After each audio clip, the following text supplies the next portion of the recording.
நண்பர்களுக்கு அன்பு வணக்கங்கள். நம்ம சேனல பார்த்துட்டு இருக்க நெறைய நபர்களுக்கு, நம்ம சித்தா ரிலேட்டடான நெறைய இன்ஃபர்மேஷன்ஸ வந்து குடுத்துட்டுருக்கோம்.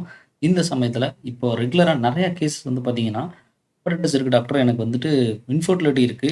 ஐ மீன் கூடவே வந்து பார்த்தீங்கன்னா, நான் வந்துட்டு ஒய்ஃப் வந்து ஐவிஎஃப் ப்ரொசீஜர்க்காகவோ அல்லது ஐயுஐ ப்ரொசீஜர்க்காகவோ நாங்க கூட்டு போயிருந்தோம். அந்த சமயத்தில ஏன்னா மேரேஜ் ஆகி 4 இயர்ஸ், 5 இயர்ஸ் ஆயிடுச்சு. இந்த சமயத்தில பார்த்தீங்கன்னா, சைல்டுக்கான பிளானிங் வந்து டிலே ஆயிட்டு இருக்குன்றதுக்காக, சரி ஐவிஎஃப் போலாம். ஐயுஐ போலான்னு போயிருந்தோம். பட் அந்த சமயத்தில செக் பண்ற சமயத்தில எனக்கு ஹெப்படைட்டிஸ் பாசிட்டிவா இருக்கிறத சொன்னாங்க. ஸோ மேல் பார்ட்னர் இருக்கிற சமயத்தில ஐ மீன் அதனோட குவாலிட்டி அப்படின்றது நெறைய டிஸ்டர்பன்ஸ் ஆகுது. ஸோ இதனால கன்சீவ் ஆகுறதுல நெறைய பிரச்சனை இருக்கு. ஐவிஎஃப் ப்ரொசீஜர்ஸும் 2 டைம்ஸ் ஃபெயிலியர் ஆச்சுன்னு நெறைய பேர் கால் பண்ணக்கூடிய விஷயத்த வந்து நம்ம வந்து பார்த்துட்டு இருக்கோம். இந்த நாள்ல நம்ம சின்னதா இந்த விஷயத்த பத்தின ஒரு அவேர்னஸ கண்டிப்பா குடுக்க வேண்டியது ஒரு முக்கியமான ஒரு சூழ்நிலை அப்படின்றத நான் கண்டிப்பா கருதுறேன். இந்த சமயத்தில ஹெப்படைட்டிஸ் அண்ட் கூடவே இன்ஃபெர்டிலிட்டி ஐ மீன் அது மேல் இன்ஃபெர்டிலிட்டி மேலோட ஸ்பெர்ம் கவுண்ட்ல வந்து டிஸ்டர்பன்ஸ் ஆகுறது.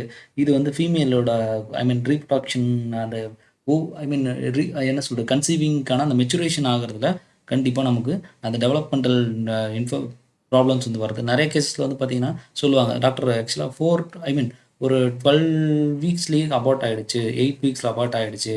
இந்த மாரிலாம் கூட ஏன்னா ஹார்ட்டோட ஃபங்ஷன் ப்ராப்பரா இல்ல, குரோத் சரியா இல்ல அப்படின்ற மாரி ஆகுது. அப்படின்றதெல்லாம் காரணம் என்னன்னா, மைபி இந்த ஹெப்படைட்டிஸ்ல நம்ம அந்த மேல் பார்ட்னர் கண்டிப்பா அவங்களோட ஸ்பெர்ம் குவாலிட்டி அதில உள்ள பிரச்சனைகள்னால டெஃபினட்டா இந்த மாரியான பிரச்சனைகள் வர்றது அதிகமா இருந்துட்டு இருக்கு. ஸோ என்னோட ஒப்பீனியன்ல பிஃபோர் தட் நம்ம இந்த மாரியான இதுக்கு மூவ் ஆகுறீங்க அப்படின்றப்போ, கண்டிப்பா நம்ம இதுக்கான ஸ்பெசிஃபைட் ட்ரீட்மெண்ட் ப்ரொசீஜர்ஸ வந்து மேனேஜ்மென்ட் ப்ரொசீஜர்ஸ் வந்து கண்டிப்பா நம்ம ஃபாலோ பண்ணிக்கிறது ரொம்ப ரொம்ப நல்லதுங்க.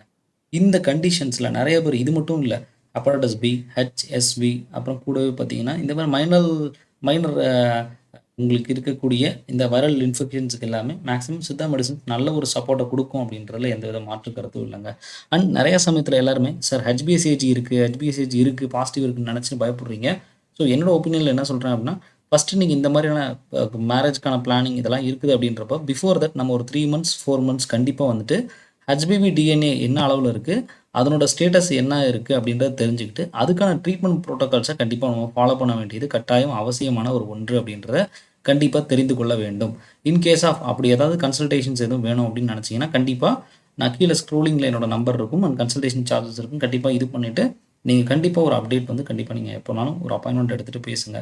அண்ட் நெறைய சமயத்தில உங்களுக்கு ஒரு அப்டேட் மட்டும் எடுத்து வைக்கிறேன். என்னன்னா, இப்போ மேல் ஸ்பெர்ம் வைரல் இன்ஃபெக்ஷன் அதாவது பார்த்தீங்கன்னா, அதாவது வைரல் இன்ஃபெக்ஷன் அப்படின்னு ஒண்ணு டிஎன்ஏல அதுவும் ஹெப்படைட்டிஸ் வருது அப்படின்னா, ஹெப்படைட்டிஸ்ன்றது ஒரு டிஎன்ஏ வைரஸ்.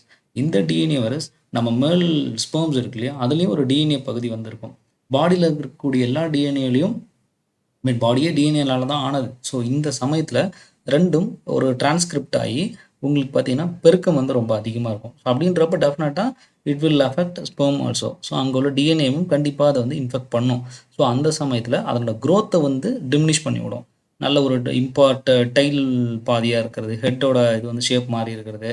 ஸோ இந்த மாரி ஏகப்பட்ட விஷயங்கள் இருக்கிறதுனால, நமக்கு நார்மலா எந்த வித ட்ரீட்மெண்ட்டும் இல்லாம சரி கன்சீவிங் பிளான் பண்றீங்க அப்படின்னா, டெஃபினட்டா இதுவுமே ஒரு இஷ்யூஸா இருக்கும். ஸோ இந்த வி சஜெஸ்ட் டார்கெட்டட் ஸ்பெர்ம் ஐ மீன் உங்களுக்கு இதெல்லாமே ஒரு ஒரு ஸ்டடீஸா உங்களுக்கு வந்து ஏன்னா இதெல்லாம் ஆராய்ச்சிகள் இன்னைக்கு நடந்துட்டு இருக்கு. ஏன்னா நெறைய டிசீஸ் பொறுத்தவரைக்கும் இன்னைக்கு வரைக்கும் ஃபுல் டீடைல்ஸ் எதுவுமே இல்ல. ஸோ அப்படின்றப்போ நெறைய ஆராய்ச்சி சார்ந்த விஷயங்கள தான் நம்ம வந்து இதில வந்து பண்ணிட்டு இருக்கோம். So sperm output in patients with primary infertility முதன்முறையாக இன்ஃபெர்டிலிட்டி அப்படின்ற ட்ரீட்மெண்ட் போறாங்க. இன்னைக்கு வர நெறைய கேஸ் வந்து சார் ஃபர்ஸ்ட் கேஸஸ்ல வந்து ஃபர்ஸ்ட் பிரெக்னன்சில எனக்கு கிடையாது.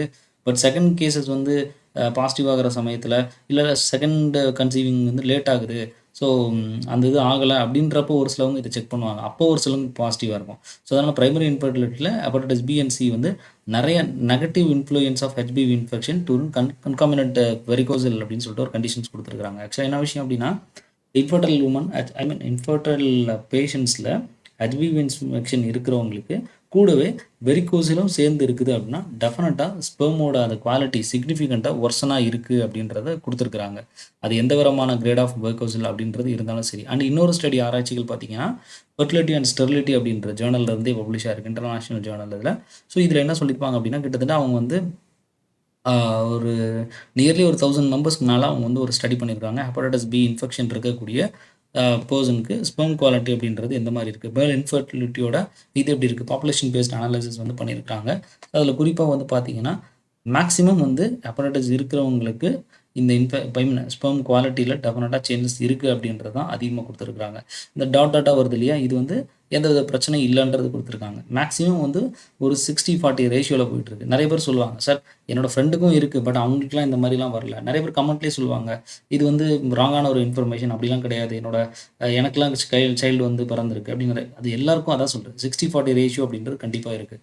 ஒரு விஷயத்தை தெரிஞ்சுட்டே நம்ம வந்து அதுக்குள்ளே போகிறத விட சின்னதாக ஒரு விழிப்புணர்வு அடைஞ்சிட்டு அதுக்கான தெரப்பூட்டிக்கல் ப்ரொசீஜர்ஸ், அதுக்கான மேனேஜ்மெண்ட் மெத்தடாலஜிஸ் என்ன அப்படின்றத கண்டிப்பாக ஃபாலோ பண்ணிட்டு போயிடணும். குறிப்பாக அது வந்து எந்த இடத்துல அஃபெக்ட் ஆகுது அப்படின்னு பார்க்குறப்ப, எந்த ஏஜ் குரூப் அப்படின்றப்போ, குறிப்பாக 29லேருந்து இங்கே பார்த்தீங்கன்னா தெரியும், 25லேருந்து 29 வயசுக்குள்ள குரூப்பில் மேக்ஸிமம் உங்களுக்கு வந்து நிறைய பேருக்கு இந்த மாதிரியான ஃபர்டிலிட்டி இஷ்யூஸ் வந்து உண்டாயிருக்கு அப்படின்றாங்க. குறிப்பாக அதுக்கும் 2வது க்ரைட்டீரியாவில் 30லேருந்து 34 ஏஜுக்கு உள்ளே இருக்கிறவங்களுக்கு இந்த ப்ராப்ளம்ஸ் வந்து நிறைய ஒரு முக்கியமான ஒரு இம்பேக்டை உண்டு பண்ணுது அப்படின்றத ஷேர் பண்ணுறாங்க. ஸோ இதுதான் இந்த ரிஸ்க் ஆஃப் ஹெப்படைட்டிஸ் இன் மேல் இன்ஃபர்டிலிட்டி அப்படின்னு சொல்கிறோம். ஸோ எல்லாமே மேக்ஸிமம் அந்த மிடில் ஏஜ் குரூப்பில் தான் அதிகமான வாய்ப்பு. ஏன்னா எல்லாமே statistically significant. So less than 0.01 99.9% வந்து கண்டிப்பாக 25 to 29 ஏஜுக்குள்ளே இந்த இஷ்யூஸ் வந்து கண்டிப்பாக இருக்கும் அப்படின்றத சொல்கிறாங்க. சம்டைம்ஸ் இன் ரேர் கேரஸஸில் ஒரு சில செல்ஸ் வந்து கண்டிப்பாக அது பொட்டன்சியாக இருந்துச்சுன்னா கண்டிப்பாக வாய்ப்புகள் வந்து கன்சீவிங் வாய்ப்பு இருக்குது. பட் என்ன இருந்தாலும் ஒரு அவேர்னஸ்க்காக நான் இந்த வீடியோவை பதிவிடுறேன்.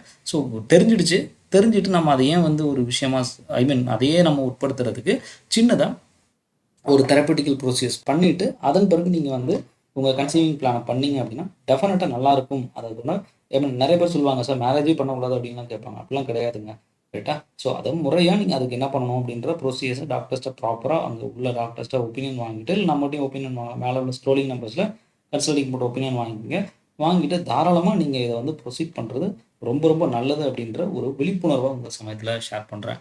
நிறைய பேர் என்னன்னா வெறும் ஹெப்படைட்டிஸ் HbA1c டெஸ்ட் மட்டும் வச்சு, டாக்டர் இது ஓகேவா, இது மட்டும் போதுமா அப்படின்னு நிறைய பேர் கேட்குறீங்க. டெஃபினட்டாக அது பத்தாதுங்க. நான் என்னோட இதுலேயே நிறைய சீரீஸ் ஆஃப் வீடியோஸில் சொல்லியிருப்பேன். HPV DNA டெஸ்ட் பார்க்காம நீங்கள் ட்ரீட்மெண்ட்டுக்குள்ளே இறங்குனீங்கன்னா இட்ஸ் கம்ப்ளீட்லி ராங் மெத்தட் அப்படின்றது தான் என்னோட ஒப்பீனியன். அது HbA1c சிமியா மெத்தட் தான் பார்க்கணும். டெஃபினட்டாக HbA1c எலைசா மெத்தட் மட்டும் மேக்ஸிமம் அதை அவாய்ட் பண்ணிவிடுங்க. ஸ்டாண்டர்டான மெத்தட்ஸை பாருங்கள். ஒரு விஷயத்துக்கு செலவு பண்ணுறோம் அப்படின்றப்போ நல்லதாக குவாலிட்டியான டெஸ்ட் நம்ம பார்க்குறதுனால ஈஸியாக நம்மளுடைய நோய் நிலையை அறிந்து கொள்ள முடியும். திரும்ப லேபுக்கு அலைய வேண்டிய விஷயம் வந்து இருக்காது. ஸோ ஒரு விஷயம் பார்க்குறோம், தெளிவாக அதை பிளான் பண்ணி ப்ராப்பராக பண்ணுறோம், அதுக்கான ட்ரீட்மெண்ட் ப்ரொசீஜர்ஸை பண்ணிட்டீங்க அப்படின்னா ரொம்ப ரொம்ப நல்லா இருந்து நம்மளுடைய குவாலிட்டி ஆஃப் ஸ்பெர்ம் கவுண்ட்டை வந்து நல்லாவே இம்ப்ரூவ் பண்ண முடியும் அப்படின்றத ஒரு ஒப்பீனியனாக உங்களுக்கு வந்து விழிப்புணர்வாக நான் இன்றைக்கி வந்து தெரிவிச்சுக்கிறேன். அண்ட் கூடவே அதுக்கான டேட்டாஸ் எல்லாமே இந்த லிங்க்ஸோடு உங்களுக்கு வந்து இந்த இதுலேயே நீங்கள் பார்த்துருப்பீங்க. ஸோ எல்லா டேட்டாஸும் உங்களுக்கு இருக்குது. ஒரு முறை உங்களுக்கு பாசிபிலிட்டிஸ் இருக்குது அப்படின்னா டெஃபினட்டாக ரீட் பண்ணி பாருங்கள். நிறைய சமயத்தில் நிறைய பேர் சொல்கிறாங்க, டாக்டர் ஆக்சுவலாக இது வந்து ஹெப்படைட்டிஸ் வந்து உங்களுக்கு சலைவா மூலியமாலாம் ஸ்ப்ரெட் ஆகுமா, நிறைய பேர் இருமுனா தும்முனாலாம் ஸ்ப்ரெட் ஆயிருன்றாங்களே அப்படின்னு கேட்டால், இது வரைக்கும் அந்த மாதிரி Canadian centres for occupational health சேஃப்டின்றது என்ன சொல்கிறாங்கன்னா, பீக்கஸ் நேஷனல் செக்ரீஷன்ஸ் ஸ்பூட்டம் வரும், டாய்லெட் போனோன்னு ரொம்ப இதெல்லாம் சேஃப்டி பண்ணணும் அப்படின்லாம் நிறைய பேர் சொல்லுவாங்க. என்ன தான் இவங்க இதெல்லாம் பரவாதுன்னு சொல்லியிருக்காங்க. ஸ்பூட்டம், ஸ்வெட்டு, டியர்ஸு, யூரின், வாமிட் இதெல்லாம் ஸ்ப்ரெட் ஆகுதுன்னு சொல்லி, எங்கே ஒரு பிளட் ப்ராடக்ட் நம்ம உடம்புல இருக்கக்கூடிய ஒரு பிளட் ப்ராடக்டோட இதாகுதோ அப்போ தான் இது ஸ்ப்ரெட்டிங்கான வாய்ப்பு இருக்கும் அப்படின்னு நிறைய ஏஜென்சிஸ், ரிசர்ச் ஏஜென்சிஸ், இதுக்கான ஏஜென்சிஸ் வந்து சொல்கிறாங்க. ஸோ அதனால் தயவுசெய்து கேஷுவல் கான்டாக்டை நினச்சி பயப்படாதீங்க. Sexual contact is very very ஒரு இம்பார்ட்டன்ட் ஒன். ஸோ அதுலேயும் ஒரு சில கேட்டகரிஸில் வந்து இதாகாது, பரவாது அப்படிலாம் சேஃப்டினஸ் எல்லாமே இருக்குது. நம்ம பேஷண்ட்ஸ் எல்லாத்துக்குமே நிறைய கைடன்ஸ் கொடுத்துட்ருக்கோம். சரியா? அதனால் தைரியமாக நீங்கள் வந்து கண்டிப்பாக இதை வந்து சேஃபாக ஹேண்டில் பண்ணுங்கள். இந்த டிசீஸ் பற்றி நிறைய ஒரு மக்களுக்கு விழிப்புணர்வு தெரிவிக்க வேண்டியது எங்களுடைய மருத்துவர்களுடைய கடமையாக இருக்குது. இன்னும் அன்ஐடென்டிஃபைடு கேசஸும் நிறையா இருக்குது. ஸோ இதுக்கான விழிப்புணர்வை நம்ம சேனலில் ரெகுலராக கொடுத்துட்ருக்கோம். கண்டிப்பாக ஃபாலோ பண்ணிக்கங்க. Thank you very much.